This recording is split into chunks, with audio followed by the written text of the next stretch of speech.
Our hearts are broken for his family and all of the individuals whose lives he touched and made better. Here's more on Paul's career dating back to when he was an All-American player at Syracuse. On NFL staff since 1998, he coached with 5 Super Bowl winning teams, combined with the Patriots and Giants. He also played safety for the Bears and Bucks from 1989 to 1993. Again, Cowboys strength and conditioning coach Markus Paul has died today at the age of 54. Wins 122-60. Nice. Let's go around the NFL for the latest. The Chicago Bears are mulling who will be their next starting quarterback for Sunday's game against the Packers. Backup and former starter Mitchell Trubisky got all the reps in practice today for the team. As for Nick Foles, he didn't practice today. Now remember, he was carted off the field after being injured in Monday's loss to the Vikings. Here's Bears head coach Matt Nagy on Trubisky. Day-to-day right now with Nick, and so with him not practicing, Mitch got all the reps today, and I thought he did a good job. It was good to see him out there, and he looked good, and the tempo and the rhythm was good. But he gets a chance to play. He gets a chance to be the starter. He's going to use the stuff that he's learned from, and use it to help him make better plays on game day. And so that's kind of what I feel about where he's at with this opportunity. It's a great opportunity for him if he gets a chance to play. Well, speaking of quarterbacks, 2 of the best in the game will be on the field together on Sunday when Patrick Mahomes and the Chiefs play Tom Brady and the Bucks. Now, Mahomes, of course, having another MVP-type season. He's got 27 touchdown passes, only 2 interceptions. Tom Brady, though, we saw on Monday night, he's coming off a pretty tough performance to the Rams. He threw a couple of interceptions. Here's Mahomes being compared to Tom Brady today. Yeah, I don't know if I'm on his level yet. I mean, he was someone that's a global star, and so for me, I just try to be myself. I just go out there every single day and put in the work and try to win football games, and all that other stuff kind of comes with it. And for me, I just try to be a normal guy and live it up with my teammates and have fun doing it.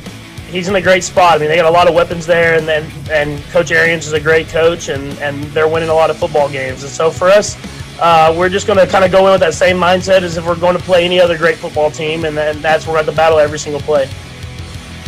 Well, from the great quarterbacks to Carson Wentz, the Eagles starting quarterback has struggled mightily this season, including in last week's 22-17 loss to the Browns. On the season, his total QBR, 4th worst in the NFL, and he's off target on 23% of his passes, worst in the league. Check out head coach Doug Peterson when asked if he's considering a quarterback switch. You're not making that move, right, Doug, to a different quarterback? Not today on Wednesday, no. Okay, possibly for Monday? I'm focused right now on getting better today. I mean, okay. We're looking. I don't know. I mean, I would say no. No.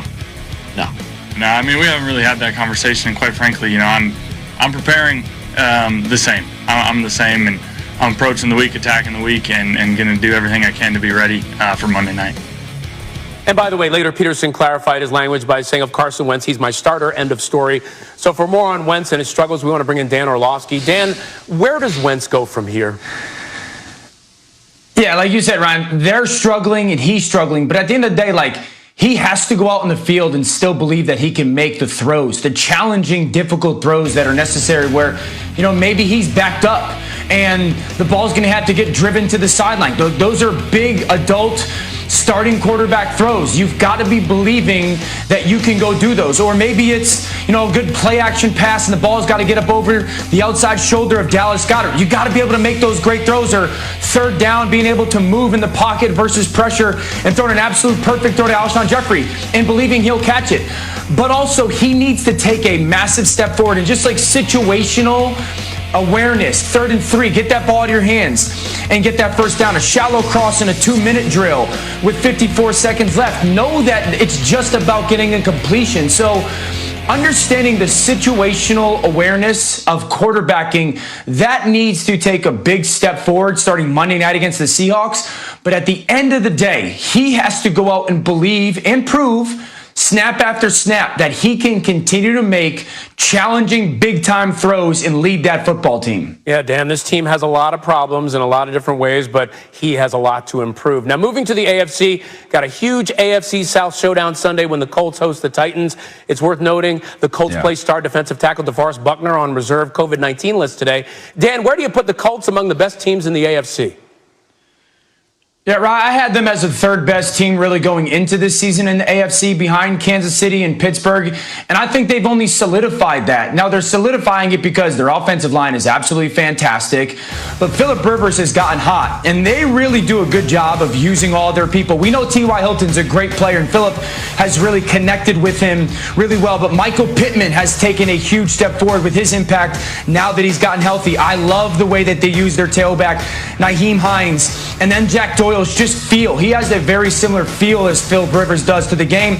And then their defense flies through the football. I think they're the best zone defense in the NFL. They got big-time athletes at the linebacker position, and they just do a great job of playing with leverage and technique and discipline and running to the football, making you kind of earn all your yards. So, there's that kind of that pocket group right behind Kansas City and probably Pittsburgh of the best teams in the AFC, and they're right at the top of it. I got to tell you, this is a team that some people overlook, but they are dangerous in that AFC. Dan Orlovsky, thanks so much. Very special. Now, it has been 258 days since we last had college basketball. Today, it is back. March Madness, of course, was canceled due to COVID-19, Ryan.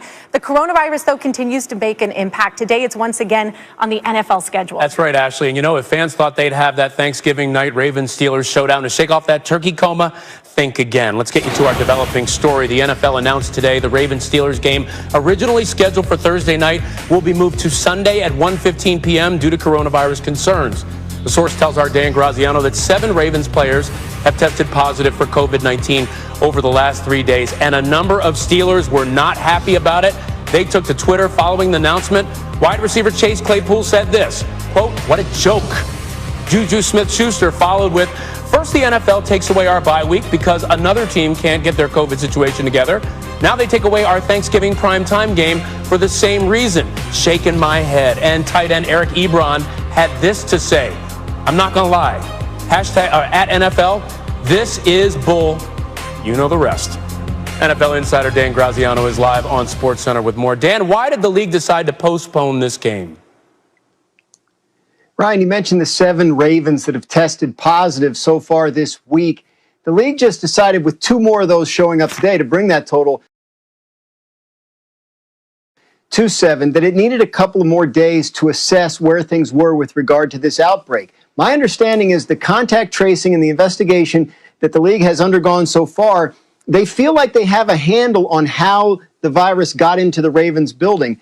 They just want to make sure, and they feel like if the testing results stop turning up positive tomorrow and Friday, that they'll have that they'll be right about that and they'll be able to move on with the game. But they didn't feel like they had given it enough time to ensure whatever it is their theory is about whether it started in the facility or somebody brought it in from outside. They just needed a few extra days. So they pushed the game back to Sunday. Those 7 players that tested positive aren't going to be able to play. And in the meantime, they're assessing the close contacts of those players. And it's possible that some of those won't be able to play if they're identified as high-risk close contacts and if their contact with the person who tested positive was too recent. Could make for a very difficult situation for the Ravens on Sunday if they do play then. Now, we saw the reaction from